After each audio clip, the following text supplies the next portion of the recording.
Hey everyone, welcome to another episode of the Other Side of Addiction podcast, soon to be Through the Storm podcast. You guys are hearing this quite a bit, but it is coming. I promise you. Hey, today our title is Reclaim Your Style, or excuse me, Wild Serenity, Reclaim Your Style, Power, and Peace from the Inside Out. I'm going to introduce our guests here in a minute, but before I do, I just want to say thank you to Emergo Academy, Emergo Academy. Dave and Susan Kenny are actually my coaches. They're out of Canada, and they helped certify me as a crisis and recovery coach. However, even if you're not interested in being a crisis and recovery coach, their program will literally help you with everyday life. It has helped me with so many things that has happened in my life, especially in 2025. If it wasn't for their training, guys, really, I could have easily fallen back into my old habits, and luckily I did not. So, guys, check them out. Check out emergoacademy.com. It is definitely worth your time. So, I am excited for today's show. It's going to be a little different. And, ladies, you see the intro here. You're definitely going to want to watch this show because Maren is awesome. So, Maren, thank you so much for taking time out of your day to be with me. I'm so happy to be here. Well, thank you. And it was a pleasure when I met you. You know, we both met at the incubator, and I've had a few other guests on from there. And it's just it's a group of some really good individuals that want to really help their business grow. But really, I think most of them are there so they can help other individuals grow. Yeah. And when I got to learn more about what you do, I'm like, oh my gosh, I got to have you on the show because I think you're full of inspiration, great energy. And I know there's a lot of men out there struggling, but there's a lot of women out there struggling too. Yeah. And I love that you go out there and you help them. So will you let our listeners know exactly what it is that you do? I know I get this question a lot. Yeah, I bet. And I'm still, to be honest, trying to figure out how to explain it the right way. On the surface level, I'm a women's coach. I do private coaching and I do retreats and experiences and VIP days, and I help women become the best dressed and most confident woman in the room. So I'm all about self expression and particularly self expressing through style and fashion and letting that become an act of self love and honor and a way to really free yourself and transform your identity in such a really unique and beautiful and feminine way. So my work is primarily with women, although there are a lot of men that ask me about my services and are really inspired also by what I'm doing because the deeper meaning message is really just about permission and freedom to be authentically yourself and how your identity uplifts and uplevels when you actually let yourself be seen fully for who you are and celebrate that part of you. So that's what I love to do. Yeah, I just love creating experiences either through coaching privately or through group experiences where women can really come and seek safety and sisterhood, which has been, a wound of so many of us, especially women, and have a platform and like a safety net to just really be themselves and not just to be themselves, but to do it in celebration with other people who are supporting them. That's where I think the biggest change happens. Yeah. Well, you're still working on how to explain it. I think you just nailed it. My Oh, gosh, well, that was thank you. that was awesome. Yeah, and you and I was talking before we started recording. You know, we talked about how we can feel so much better when we walk outside, right? And we know that we look good because I know a lot of women out there, and I have some friends, lady friends, who have been beat down so much by their partner. Yeah. Right? And it really upsets me too because those guys are giving us good guys a really bad rap. To be Yeah. honest, I'm just going to throw that out there, right? And you got a good man, right? Your husband, Pat. I mean, we Yeah. get a bad rap because of how other men have treated women, and Yeah. they tiptoe so much when they're possibly looking at getting into another relationship, which every right so.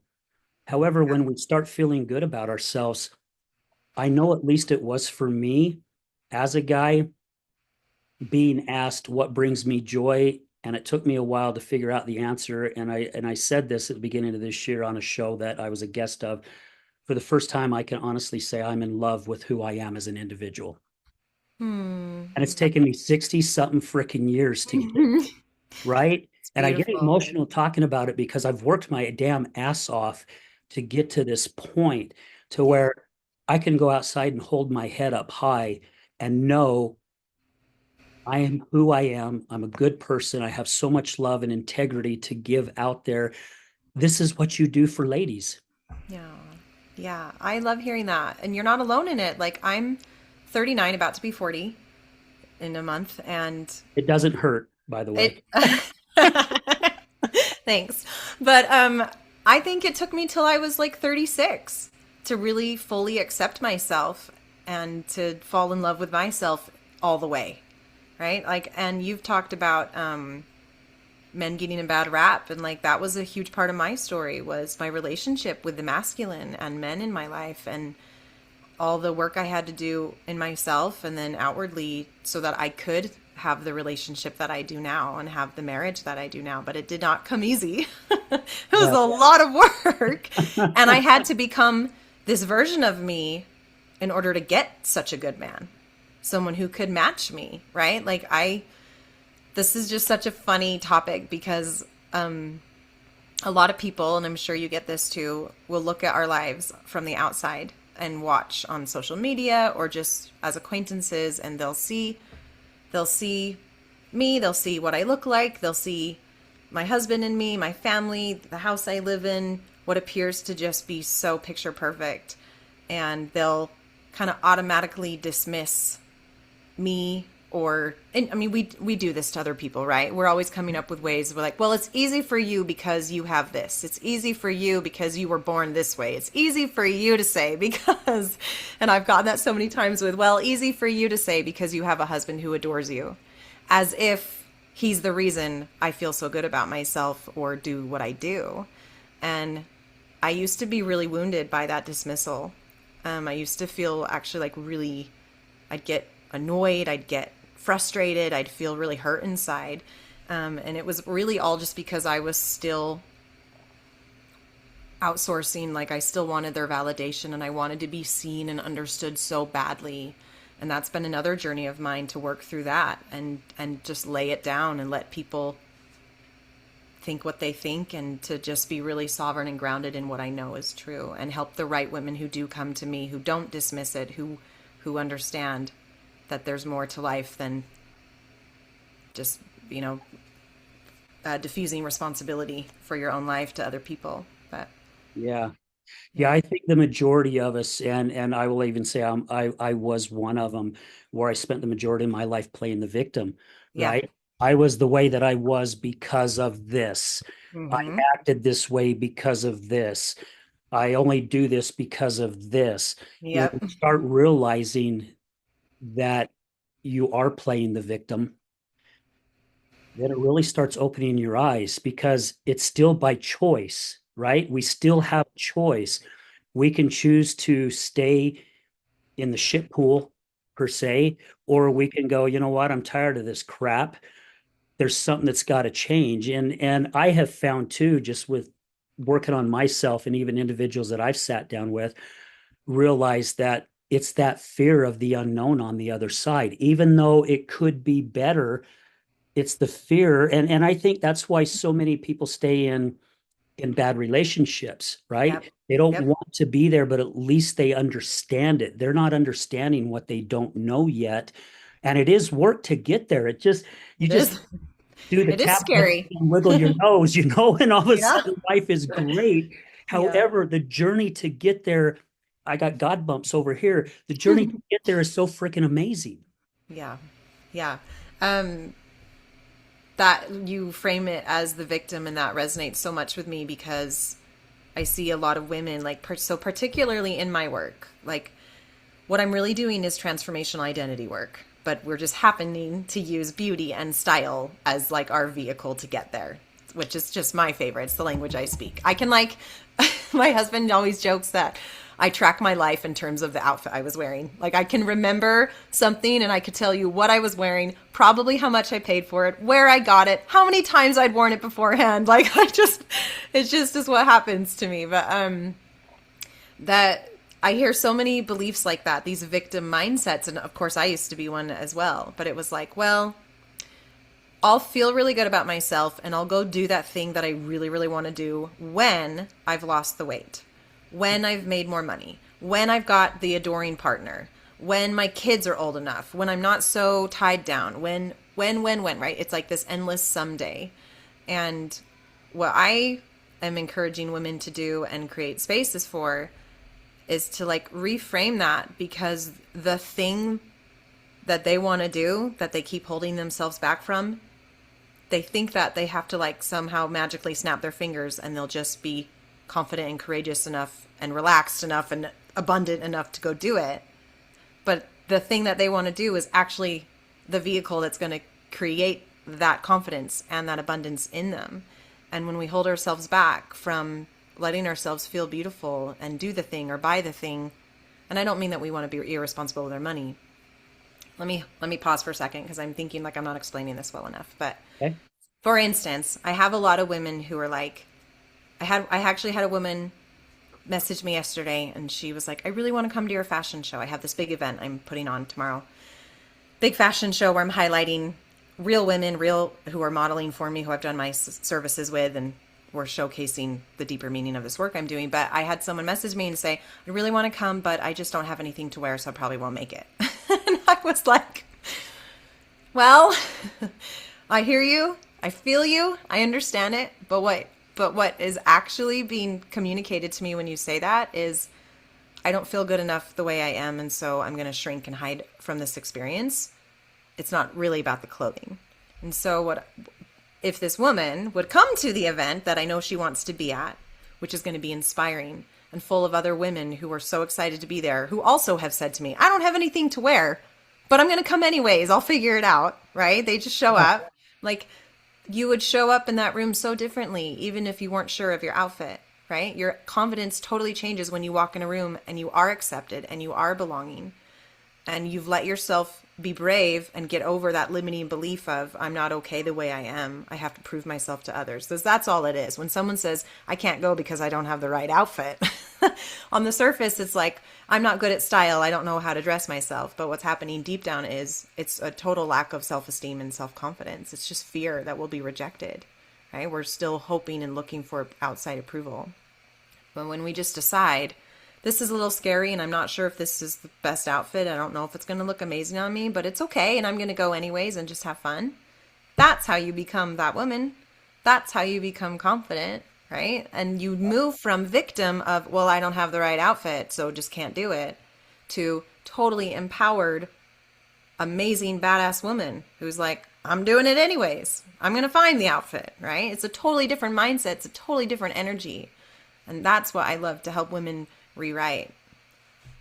I love that, because that is such really a baby step, right? Baby step. Yeah. It is. It's, It's I such mean, it a is a baby baby step. step and a big step for some people. Yeah. A baby step for some and huge step for others. But it's just one, yeah, one step.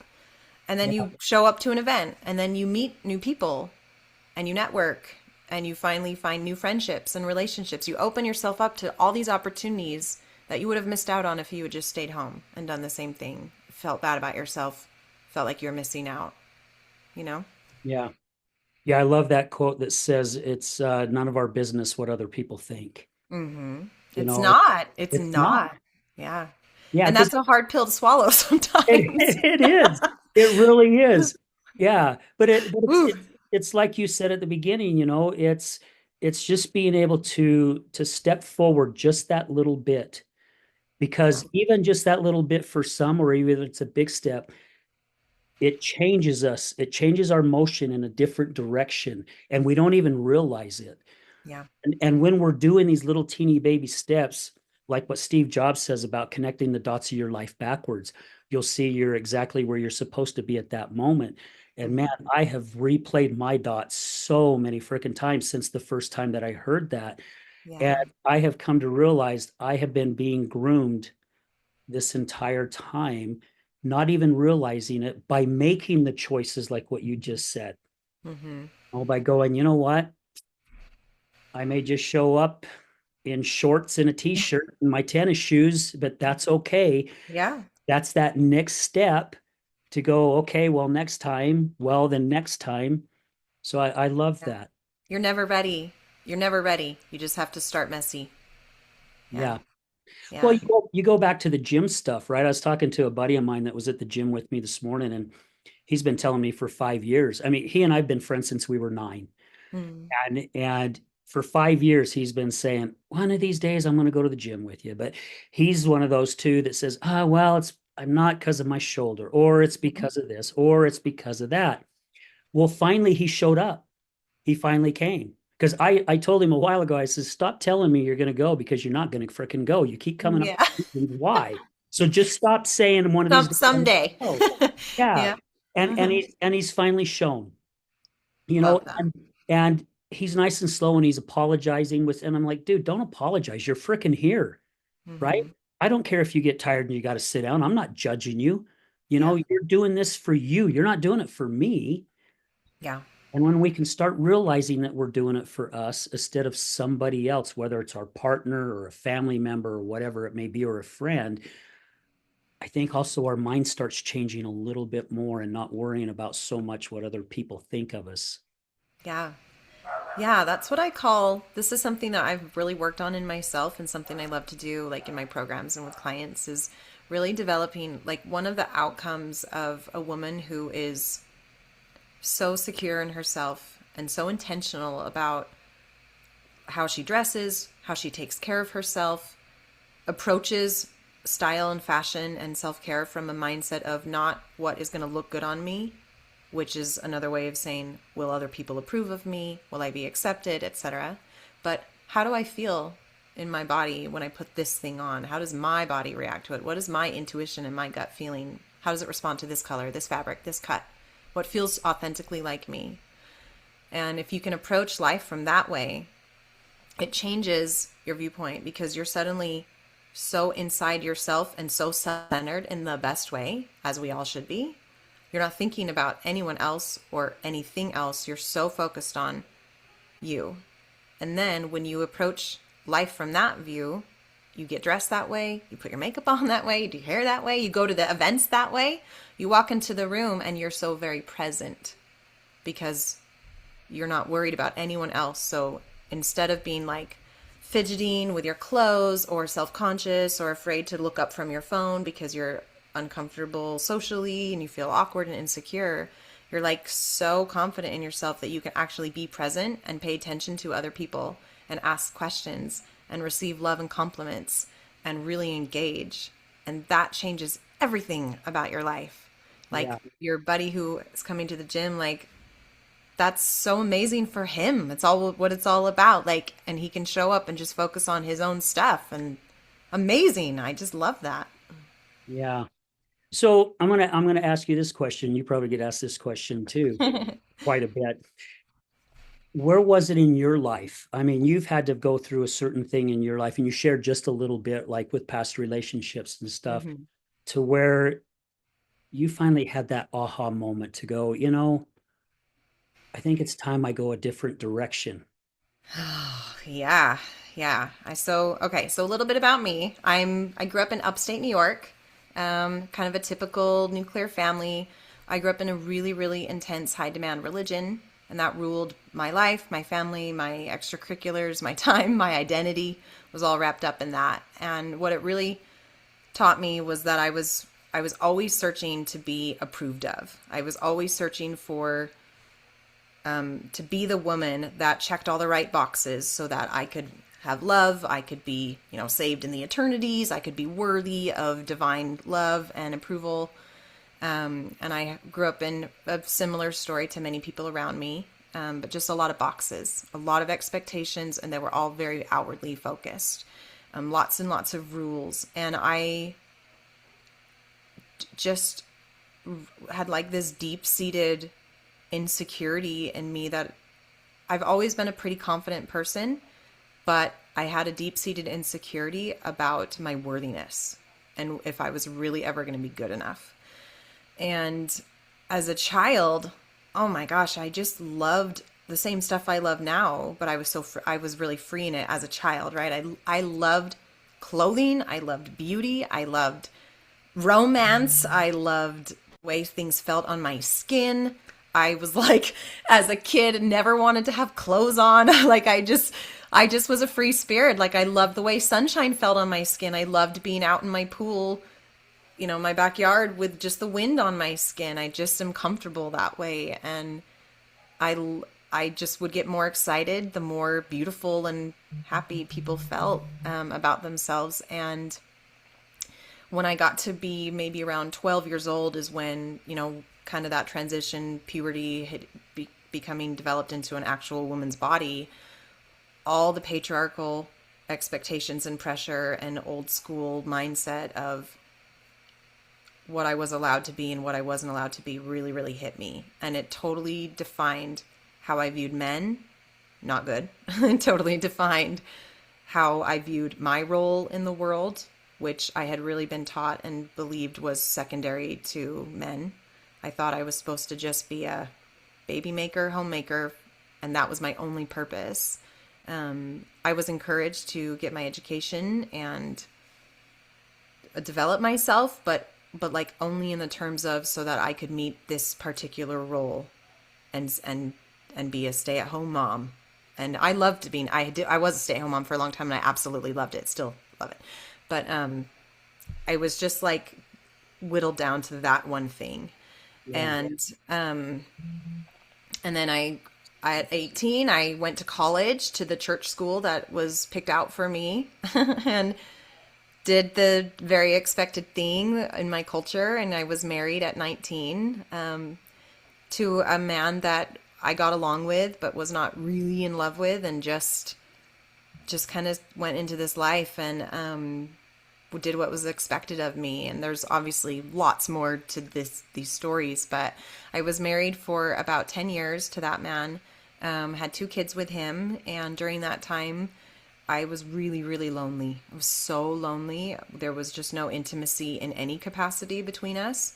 He had some issues of his own, and I was just really like all in on trying to find joy and happiness where I could. And so I threw my life into being righteous and spiritual, or appearing spiritual, and being very religious and checking all the boxes. And I was like really, I'd gained a ton of weight after I got married because I kind of was depressed and just packed all that on. And I kind of lost myself for my whole 20s. Well, like all my friends I grew up with were like in college and kind of living a more traditional worldly life. I was like 19 and married and in school and like, coming home and just, I lived such a very, very conservative life. And when I was 29, there had been some stuff that had happened in my first marriage, and I was about to move to Austin, Texas, with my family. And I had started developing myself a little bit more. Like I'd kind of put my talents and my skills on the back burner as I had kids and finished college and was trying to be, really ultra religious. And I am a musician, and that's just a side, fun, passionate hobby of mine. I taught piano forever out of my home. And there was a man in my neighborhood / church congregation who is now my current husband, Pat. And we had been friendly for a long time because we lived in the same neighborhood and just knew each other through church. And then we collaborated on a music project together. And long story short, fell madly in love, became kind of entangled with each other. And then I moved. And when I moved, our relationship that we had been cultivating totally came out, and we cut things off and went through, worked all the things out in our own marriages. But then we ended up both going through divorces and then reconnected. And then we eloped to Vegas and got married and then started our life together. And it was messy, so messy as hell. Like I cannot, like that was the shortest version, but it was our small town scandal, and we caused a lot of hurt and caused a lot of upheaval and kind of blew our entire lives up that way. And it would have been easier perhaps, but then we got married after we had, that was like kind of the straw that broke the camel's back for everyone who wanted to be okay with us, but couldn't. So, we lived our lives like that. I walked around with a scarlet letter on my chest for a long time and went through a lot of upheaval in relationships, like with friendships who I thought were my friends, lots and lots of family hurt and drama that we had to work through. And I did it, we did it all still within that religion, and went through a lot of like repenting and a lot of sorrow to try and gain approval and love and understanding and worthiness back. And all throughout this, I realized that I was like this woman who was still chasing approval from someone else. I was still like outsourcing my peace. I was still looking for someone else to say I was okay, for someone else to make me happy, for someone else to make me feel beautiful and confident. I had been really broken inside in my first marriage. The person did not like, we did not have any kind of intimacy in a good way. And I was really made to feel like I was ugly, I was gross, I was undesirable. Just really struggled with that area of my life. And then I met Pat and fell in love with him, and he was the total opposite. And he like activated this like knowing inside of me of who I truly was. And he saw me for the real me. And when I fell in love with him, I like dropped all the weight I had gained over the years fast without even trying.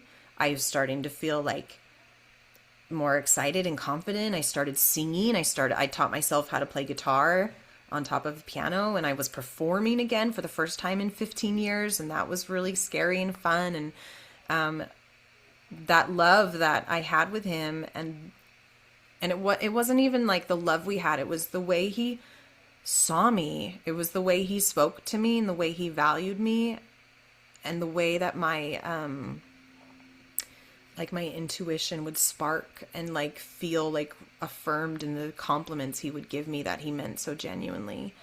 And that just really opened my eyes to like who I really was as a person. And I had a really, really hard time receiving those compliments and that love and that attention because I couldn't feel it in myself. I really struggled. And when we got married, we've been married for 9 years in October, but together for maybe about 10 at this point. I realized then that I had moved from I had up-leveled my personal relationships so much, but that I was still struggling inside. Like I had this amazing husband now who was the opposite and just worshiped every part of me, Yeah. physically and emotionally. And I still had a hard time receiving all that. I would shy and shrink sometimes. And as I moved through that next phase of my life and started my second marriage, and we blended our families, and I went to work full time and hated that. I hated we lived long distance for 4 years of our marriage. Oh I was my in gosh. Texas where my kids were, and he was in Utah, and either of us could have left, but we would have had to say goodbye to our kids, and we weren't going to do that. So I became a teacher real fast. I had a college degree, and I'd also gone to beauty school, but I needed something like quick to stabilize. And so I got my teaching certificate and taught English for 4 years there, and had 2 little kids and had a long distance marriage, and was like trying to heal emotionally from all the scandal I'd created for myself and all the trauma of that. And it just really flexed my muscles of like confidence and doing something really hard and scary. And I feel like my divorce and then remarriage was probably like the first blip on my personal life of how I became who I am today. And I know we're not seeing the connection between fashion and this yet, but it was like the first blip into putting me into this trajectory.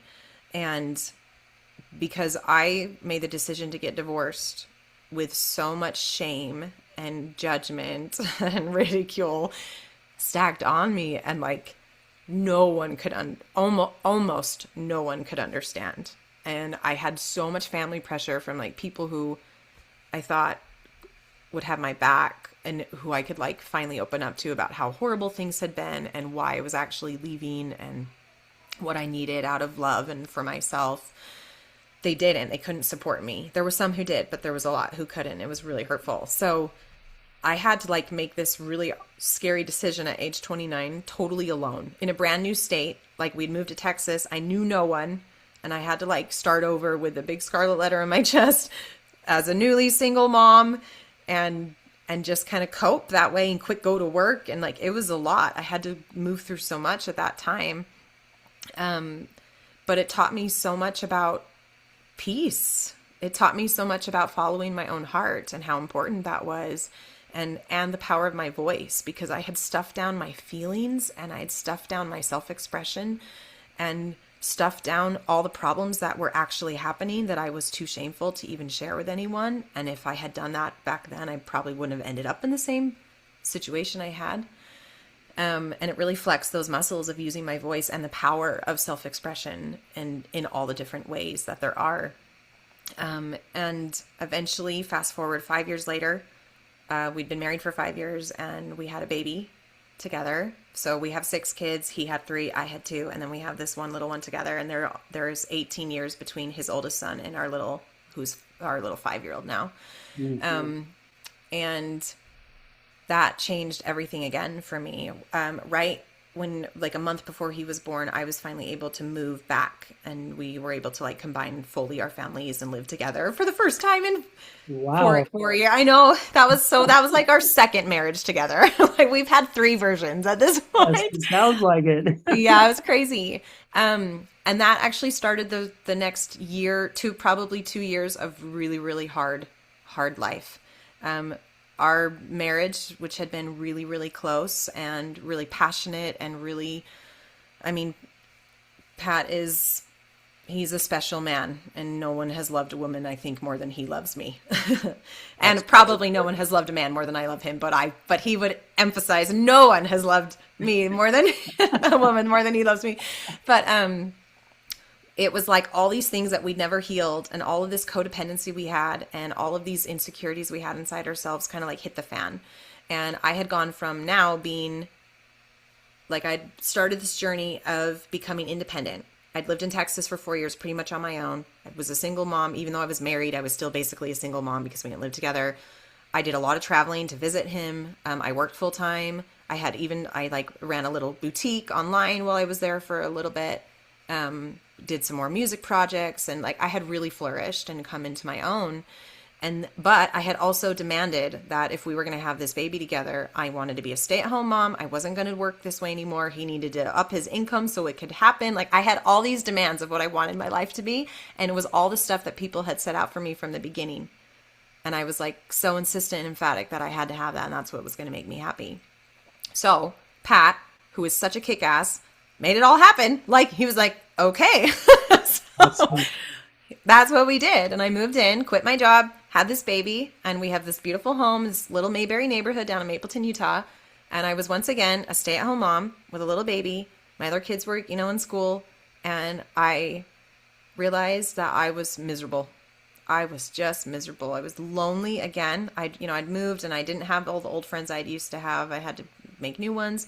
And I realized that I was like putting myself back in this box and making myself really small, and that I was meant for more, that I had in addition to being a mother, I had other duties, and I mean duties in the best way, like purpose in life, and I had just a lot in me that needed to come out.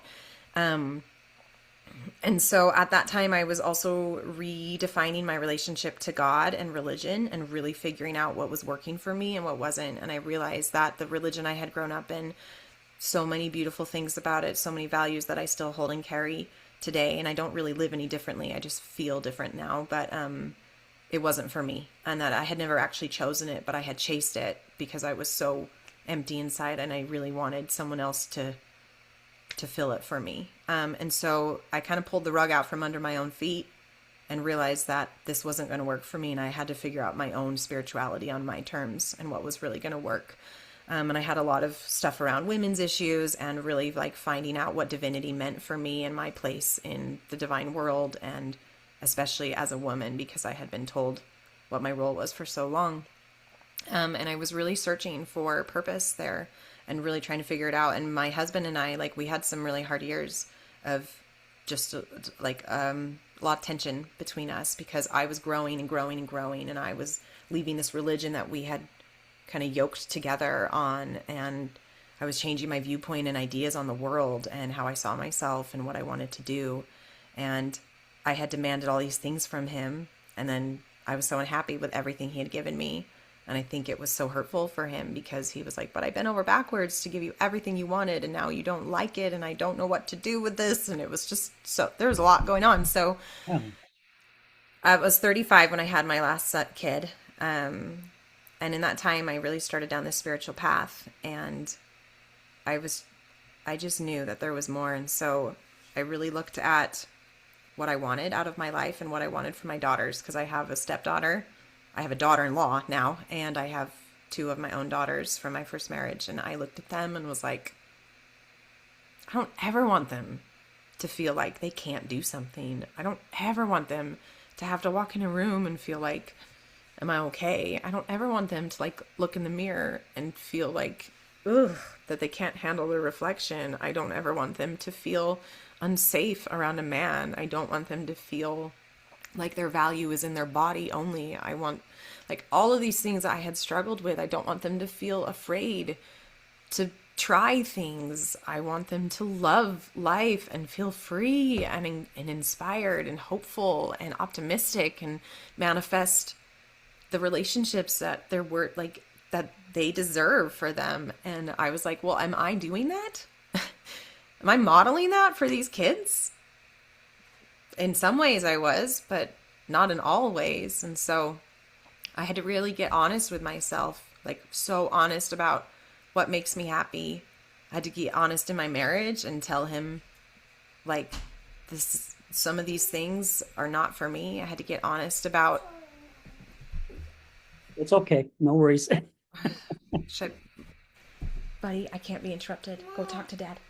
Dad's gone. Okay, what do you need? What? I'm trying to play this game. I'm sorry, buddy. I cannot help you with this. I tried that last Okay, time. go. I'm sorry. You have to do something else for a little bit. But I didn't fall out. Buddy, I will help you in a little bit, okay? Go. Love you so much. I'm sorry. I'm sorry. It's You'll be okay. able to edit No, this out. no worries. No, I don't edit or anything. Oh, So no. good.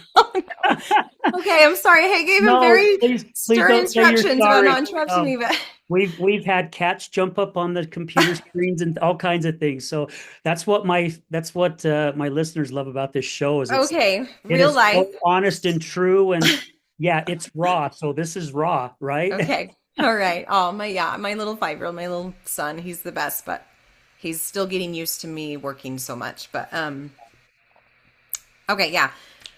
And I just realized, like, if I didn't become so honest with myself, I was probably going to lose my marriage. And that was so devastating. And I was like, if I don't, and there was this point where, like, me and him were at odds in our beliefs and like our religious beliefs, and like me kind of moving out of that religion and wanting to start this business and kind of stepping into like stuff that felt kind of weird and scary for him caused a lot of tension between us. And I think he just felt like she's going to outgrow me and not want me anymore. And I had to be really honest about like what the problems were in our marriage. And I knew, and I had to be honest that I had to follow this path for me, and it might mean that I might lose him. And I was willing to do that. And that was so devastating because I also loved him so much at the same time. And that is actually what like really woke me up and made me realize like all the stuff we'd been through together, all the sacrifices we had made, all the judgment we had faced, like all the trauma we kind of been through together. I was willing to like I was willing to let him go so that I could follow me. And then that's when I realized that I just had to like be my own person if I was going to be happy and make this marriage work. We couldn't keep pretending that we were old versions of ourselves. And so I did, and it changed everything in our whole life together. I felt I like using my voice and then stepping into wearing what I wanted to wear was a huge part of my story. So the religion I had grown up had very strict rules around modesty and what I could and could not wear.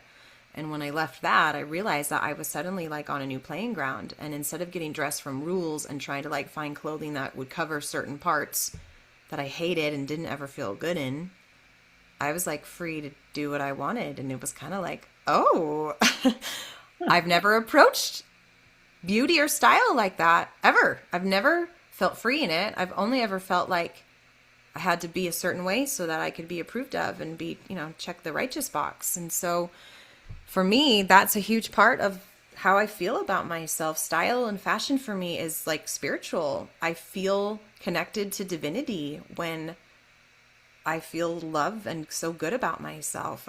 It opened up intimacy in my marriage in a way that had not been present before, because I just felt so much more like embodied in who I was, and then I could actually be fully present with my husband and receive the love he was giving me, because I started to believe it really this time. Because it was coming from inside instead of outside.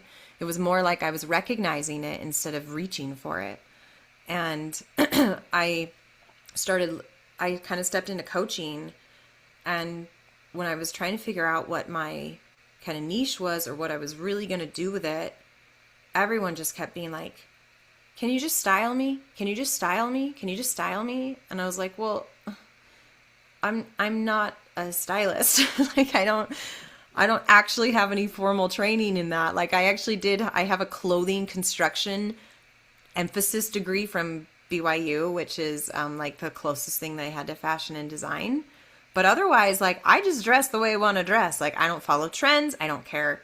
I don't give a crap about designers or brand names. Like, I'm just all about, if I love it and I feel good in it, I wear it. And that's how I've approached style pretty much forever, even though I was pretty diminished in what I could wear for a lot of my life. But and so I was like, well, what are they talking about? And I realized through experiences and talking with a lot of women that they didn't actually want the clothes. They said they did, but that's not really what they wanted. Because I would take women shopping throughout my whole life. I've had friends forever be like, please take me shopping. Please take me shopping. And I would pick out things that I knew looked amazing on them and were so cute. And they would put them on and they'd hate it. And I realized that what they actually wanted from me was to feel the same way in their body and their clothing the way I did in mine. And it was that was what they were chasing, was the energy that I was carrying through dressing the way I wanted to and holding myself that way. That's what they wanted, was just that feeling, right? It's actually what we all want. We say we want money, but we want stability and freedom, right? We say we want a great husband, but we want recognition and companionship and love, right? It's still a feeling of something we're always chasing. And so I had to really look at like my approach to fashion and style, and why all these people were coming to me asking for that, and why they were willing to pay me for it, and how it had changed my life, and how this one aspect of beauty and self-care had become like a safe haven for me and a huge outlet of freedom and self-expression. And that's how I really got into this business. I just monopolized so much of this podcast talking about that. But I feel like you can't really like understand until you know someone's backstory. Yes. And that was just the tiniest bit of backstory, even though it took me a while to say it all. But like, so women come to me and they say things like, I just don't think I can wear that because, and then they'll tell me all the reasons why. They don't have the right body type. They don't love their skin. So-and-so said this to them one time, so they're so insecure about it. They are too afraid, like so many things. And I have learned that women are bearing their souls to me all the time, and they don't even know they're doing it. When they tell me all the reasons why they can't do something, or what they're afraid of, or how they feel about a shirt on them, or why they're too nervous to come dancing with me. I love to dance. Sensuality is actually a really big part of my business as well. It's style is kind of the face of it, but I do a lot of sensuality and like body safe work and helping women feel sexy in their own skin just for themselves, and letting their hips move, and like really loving their own being. But and I realized like these women, they need to see what's possible for them the way that I finally did. They need someone to like just like give them possibility that they didn't have before. And so many women are like, really, I can wear that? And I'm like, yeah. And they're like, oh, okay. And it didn't even occur to them. And like, they just need someone to like pave the way a little bit. So like on the surface, style has been written off as frivolity, as vanity, as materialism, which it can be, like anything else could be. And that's some of the stories that a lot of women have to work through. They feel guilty for wanting to buy themselves something pretty to wear. They'll spend all the money they want on their kids' clothes. That's fine. But heaven forbid they spend it on themselves. Then it's suddenly like, is it okay? Right? There's so much shame and so much guilt and so much programming that is at play that because I speak fashion, I see the deeper meaning behind all of it. And I love giving them an outlet to change all that and just love themselves and celebrate. And I feel like the reason I do private coaching, and I love that, but my very biggest love is experiences for women, in-person outings, whether that's just with me or with a group. Groups are really, really cool, but sometimes my private clients get like, a celebratory, we do a dinner out together or a spa day or something. Retreats, like experiences that, again, on the surface, some of them might seem real fun and just fun, but there are so many women who wouldn't even show up to something like that because they're too scared and they're too insecure and they're filled with so much self-loathing. And I feel like the change happens when you've done the inner work to get you to that point, but then you actually go be that person. You don't sit around in your house just in a pretty dress and feel safe alone. That's a great first step, and you got to get to that point. You have to get dressed every day and honor yourself and take care of yourself, whether you're on a date or you're just alone. But then you have to let yourself go be seen. And like, it's like practice. You're practicing being that higher self version of you who knows she's worthy of all of this goodness that you want for your life. I love all that. And thank you so much. No, seriously, Maren, thank you so much for opening up and sharing so much of the story, because I feel it gives our listeners more of an understanding of where life was for you, right? You said it earlier, like people see our Facebook posts or see our thing and they just automatically think, well, yeah, they were born with a silver spoon in their mouth or whatever. They've always been like that. However, I can honestly say with 390 something freaking episodes and all the people I've interviewed, it's always been a journey to get them to where they're at. Always. And that first thing is changing how this feels inside here, right? You finally, from what you shared, you finally got to the point where you're like, wait a minute, I asked for all this and now I've got it, but hell, I'm freaking miserable. Yeah. What is going on here? This is what I thought I really wanted. And until you got down deep in your own soul and started really searching, there's no way things would be for you the way they are right this moment without that, right? And luckily too, you had a partner who was very open to listening, which Yeah. a lot of Not times not always and not at first, but well, yeah. but still having work in there, right? Yeah. I mean, here's the thing is like, I kind of joke, like, because people love to say, well, you're just so lucky. He's so amazing. I'm like, one, there's no luck, but two, yes, he is amazing. And also, I demanded it from him.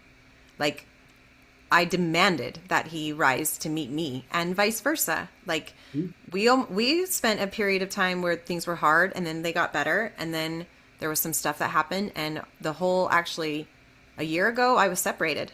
And we were on the brink of divorce, not because we didn't love each other and he wasn't an amazing man, but like there were just some really big issues that like a lot of codependency that we had to heal through.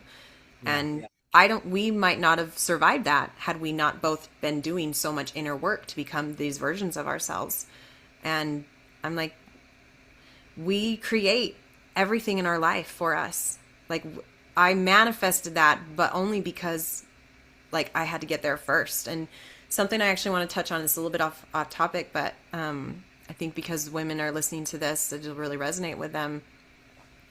So I talked about like finding that peace and love inside myself, but here's a really good physical, tangible example of that. Another way that people love to write other women off is to look at their bodies and say, well, of course you feel good. Of course you're beautiful because you have the body you do. And they kind of write that off.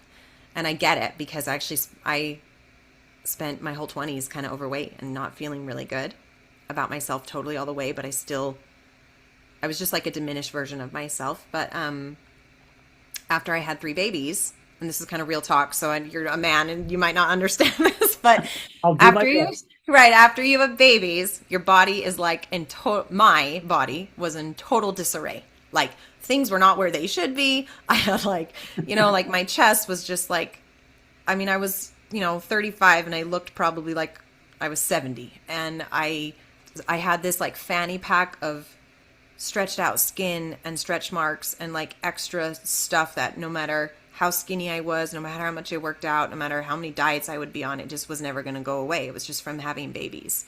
And that's a big, big source of self-consciousness from women who've had children, especially like stomach area, chest, breast area. And I knew that I really wanted to have surgery. I wanted to have like the typical mommy makeover and have things kind of like put back together and redone. And I was at this point where like it was a possibility for me. We like figured out a way to finance it, and I was done with children. Like I was going to do it. And I actually waited 18 months because I was very conscious of the fact that if I didn't make peace and acceptance with my body exactly the way it was, saggy breasts, extra skin on my tummy, stretch marks everywhere. I mean, I got stretch marks like everywhere. I had gained 80 pounds with my babies, and really like my body went through a lot. But I knew that if I didn't make peace with it and accept it for the way it was now, that I was going to have those surgeries and still feel awful and still be like chasing this dream that was never going to work. And I would have gone through all that physical labor, all the money that it costs, all the life upheaval, because it's a journey. It's like months and months of recovery. And I mean, it's really hard on your body and very expensive. So I was like, I knew that if I do that and do it the wrong way, thinking that's the thing that's going to fix me and make me feel amazing about myself and give me all the confidence that I want, it's never going to happen. And so I waited and did a lot of personal growth and a lot of personal work. I had gotten to a good place with my body when I got married to Pat, because I dropped all that weight, and he was just like so passionate and expressive and just really in love with me from day one, even when I was much heavier than I am now. And I was able to like open up to him and let myself be seen fully and get pretty comfortable with like the way my stomach was and stuff. But even then it took me probably a year to like really let him even touch my stomach, because I was so self-conscious of it. And then I had that third baby, gained 80 pounds, and then had to spend a year and a half trying to like recover and lose it and get back to where I was. And I went through a lot of like body image wounding and trouble and work. And I had to kind of like heal myself finally the right way. Because if before I felt like a lot of my healing and validation had come from my husband, from Pat, like encouraging me. And when I went through that body change again, I realized like, oh, I'm not healed inside about this. Like I have I gotta fix this for myself, or I'm never going to feel good this way. And so I did. So I went through a lot of like cringy moments of like I remember my baby was 5 months old. So for me, 5 months postpartum, if you've gained 80 pounds, that I still had tons more to go. And he had been on a vacation. And in the past, so you'll have to stop me if this is TMI, but I just feel like adult women are going to understand and really resonate with this. It's real talk, like really hard things we go through in relationships. But in the past, I'd love to dress up for him and surprise him when he would come home, because he was just so expressive and just loved all of it about me. And I'd love to, put on lingerie and kind of make a whole big thing of it. And I hadn't done that for 5 months because I was just like so mortified and couldn't let myself be seen that way. And he was coming home from a Lake Powell trip. And I remember very consciously being like, Maren, you have got to get a handle on this. Like, you cannot, like, he wants to love you. He wants to celebrate you. He wants to worship you. You have to let him. Stop cutting yourself off from love. Stop, like, look at the example you're setting for your kids. Like, let this man love you the way that you want to be loved. So I had to like cringily force myself to go put on something that like I was still uncomfortable in, like this, piece of, it was actually at the time, it was very modest lingerie because I was still uncomfortable, but I forced myself to put it on, and I forced myself to like do my hair up and put some makeup on and like get myself pretty, and so that I felt okay. And then I forced myself to like, when he'd come home, let myself be seen by him. And that's what I mean when like we don't just get confident. You don't just like get peace. You can't just sit at home and like wait and wait and wait and just be the victim. Like you have to make the changes and you have to do it cringy. You have to do it scary. Like I was terrified. It's so terrifying for women to like be so vulnerable and let themselves be seen by a man. Like it's hard and scary. And so like I understand the deep wounding that so many women have around visibility from a physical standpoint and from an emotional standpoint. I'm like, and it's those moments where I force myself to do the thing that I like kind of wanted to do but was uncomfortable with, but kind of wanted to do but was really scared to do. And that is what shaped me into who I am now. And I finally was able to get to a point where I was doing the hard, scary things before I had lost all my weight. I was letting myself be seen in a physical standpoint with my husband. I was still wearing my bikinis. I had stretch marks. Like I was still going out on dates with my husband. I was still being social with girlfriends. I was still trying to start this business. Like I was doing it all, even though I didn't feel ready or worthy totally yet. But it was doing all that scary and doing all of it messy that finally got me to the point where like I've lost all the weight again. Like I did it because I was taking care of myself and I was feeling good about myself, and I still had all the, saggy loose skin everywhere, but I was like, I'm good. Like I felt really good about myself, and it wasn't because my husband did anything different. Like it was because I had finally found that inside myself. And that was when I was like, okay, now this is going to be fun. Now I'm going to like celebrate myself too. And I wanted my surgeries because I can't wait to have this extra fanny pack of skin off me. I can't wait. Yeah.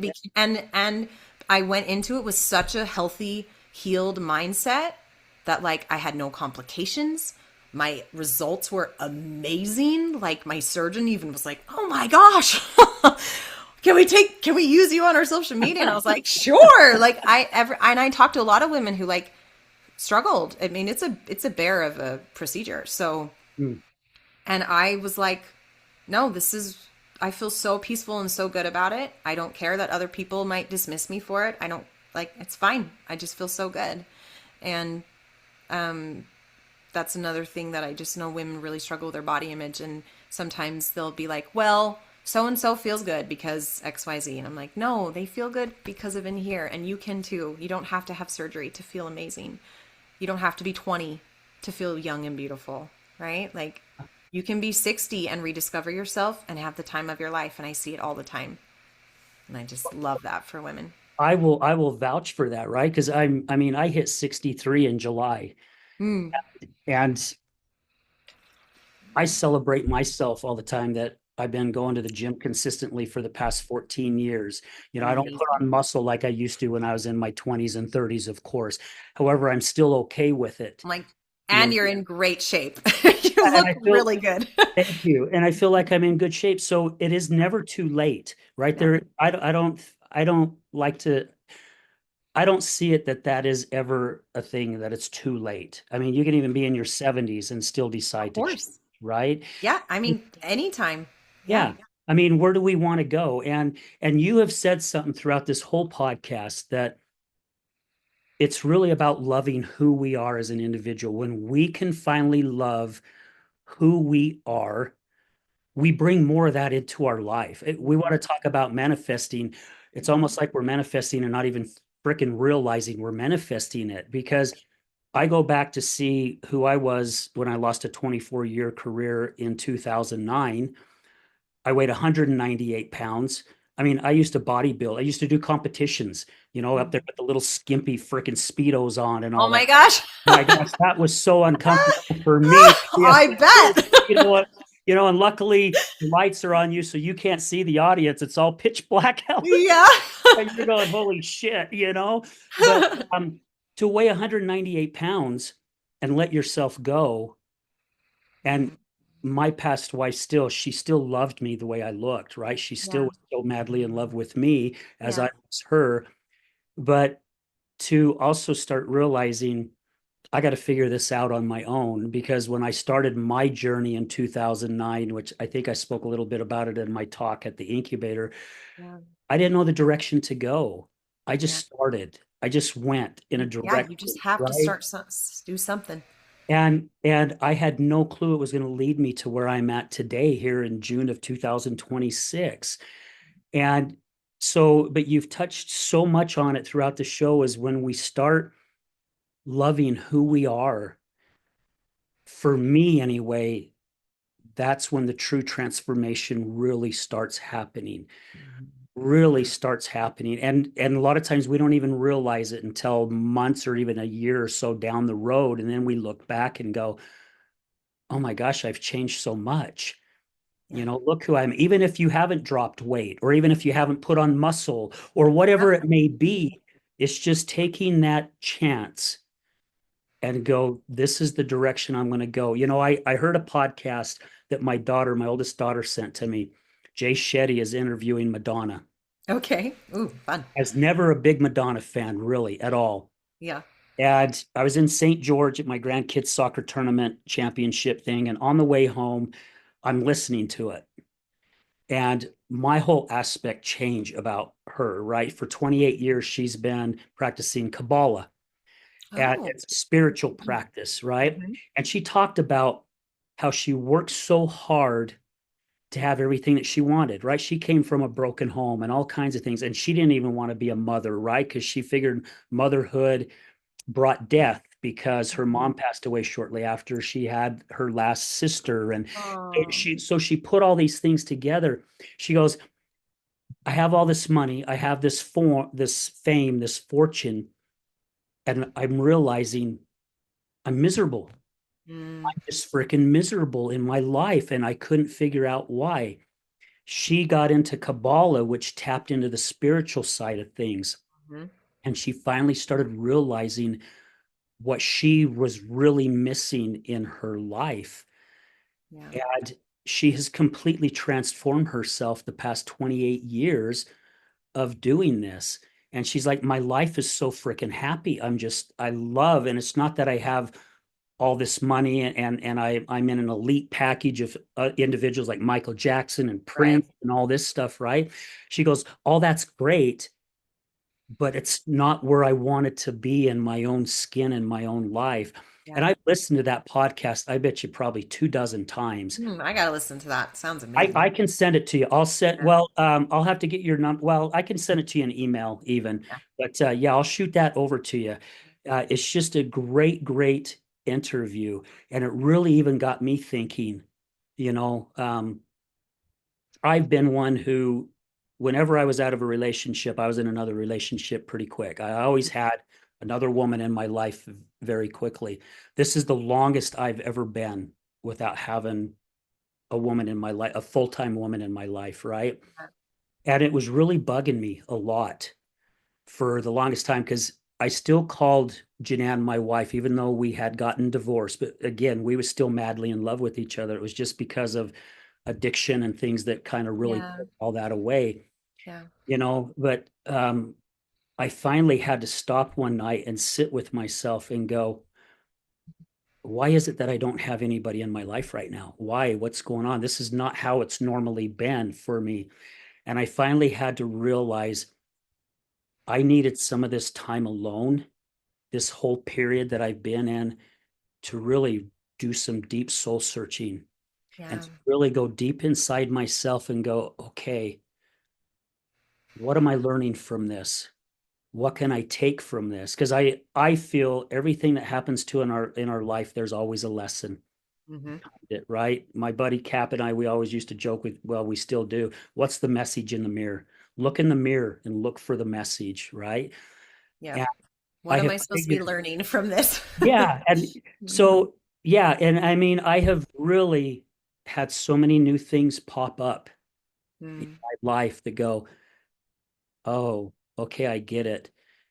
And those are just little teeny small things. But I mentioned this on a podcast the other day, which I was kind of shocked I come up with it. But it's like I've spent all this time picking up all these breadcrumbs, and now all of a sudden I got a loaf of bread. And I'm Yeah. like, holy shit. Yeah. I think I'm getting some of this together. Now I'm still going to be picking up breadcrumbs to build another loaf of bread because it's never ending.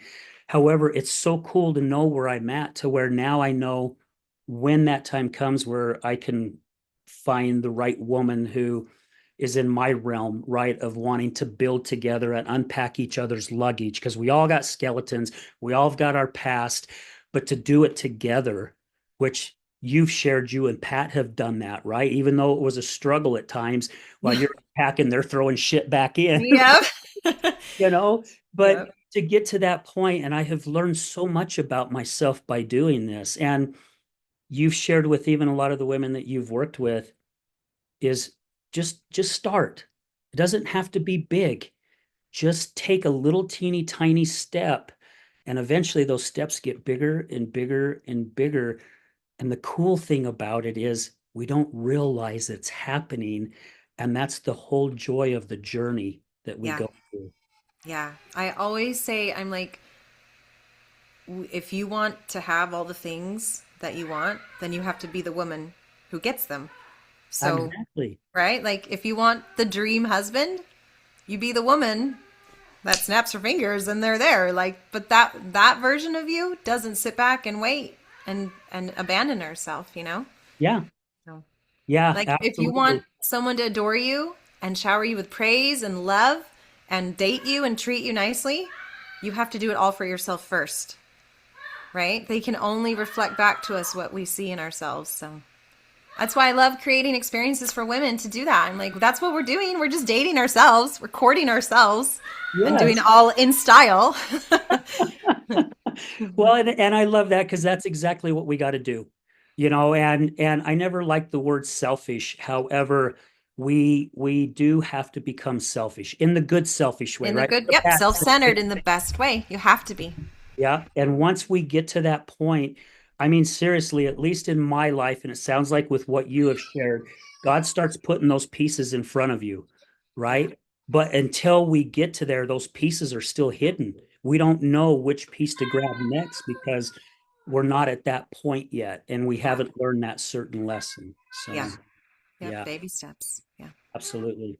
Yeah. Well, Marian, thank you so much for taking time. I mean, we've gone over an hour, and I love shows like this. We can just really get in and bond and just understand where other people are coming from, and I know this podcast is going to touch a lot of women's lives because I've dated here and there, and I've even had some women that they're like, "Why are you being so nice to me? I don't understand it." It's like, well, don't you deserve to be treated nicely? And it's like, my gosh, that was me years ago as well. So it's crazy. Oh, Sorry. you want to He's finish just the saying podcast goodbye. with this? Yeah. Yeah. I'm Well, hungry. All right. Just a yeah. minute. Well, again, Marian, thank you so much for being on the show and being vulnerable and opening up and Thanks so much sharing. for having me. Absolutely. And if you'd like to be on some other podcasts, I've got a lady friend in Provo starting a new podcast, and I'm like, Yeah. hey, I'd love to shoot some people. So I'll do an introduction with you guys, and Would love that. and you guys can reach out. She's amazing. She really is amazing, and she has a little studio in her office in her business that you can. Oh, okay. Fun. I would love that. I talked about like the power of my voice, and that's what it is. It's being an open book. It's sharing and feeling like, oh, I'm not alone, and realizing like being authentically you, unapologetically you in every way, and being able to speak about it. That is what's healing. I love it. Absolutely. Our voices are powerful. Hmm.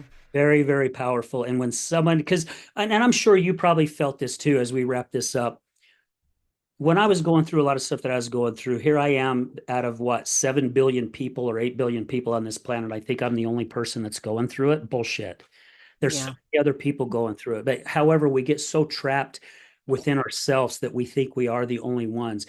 When we can use our voice, that gives other people permission to go, it's time exactly. for me to use my voice also. Mhm. Exactly. And that's what we're doing is we're giving permission to others to be them. I love that. Absolutely. Yeah. Yeah. Well, thank you again, my dear. Thank you. I appreciate it, and I look forward to seeing you next time. And good luck for tomorrow with your Yes, event. thank I wish you. you all the best on that. And I just want to say thank you to Emergo Academy again, Dave and Susan Kenny. You guys are awesome. You guys know I love you to death. Check them out, Emergo Academy, EMERGO Academy.com. I also want to thank our past guests and our future guests. Guys, man, I'm just in awe this year that I'm booked out till February of 2027. I am just like, oh my gosh, this is Amazing. so freaking amazing. I love it. I'm looking forward to the 400th show, and just want to say thank you to all our listeners. You guys are the ones that keep this thing going, and thank you for coming up to me when you see me and say, hey, I heard this episode and it really changed my life. And that's what this is all about. You know, it's Marianne said it. It's about using our voice and getting us out there and letting people know they have permission to do whatever it is that they want to do.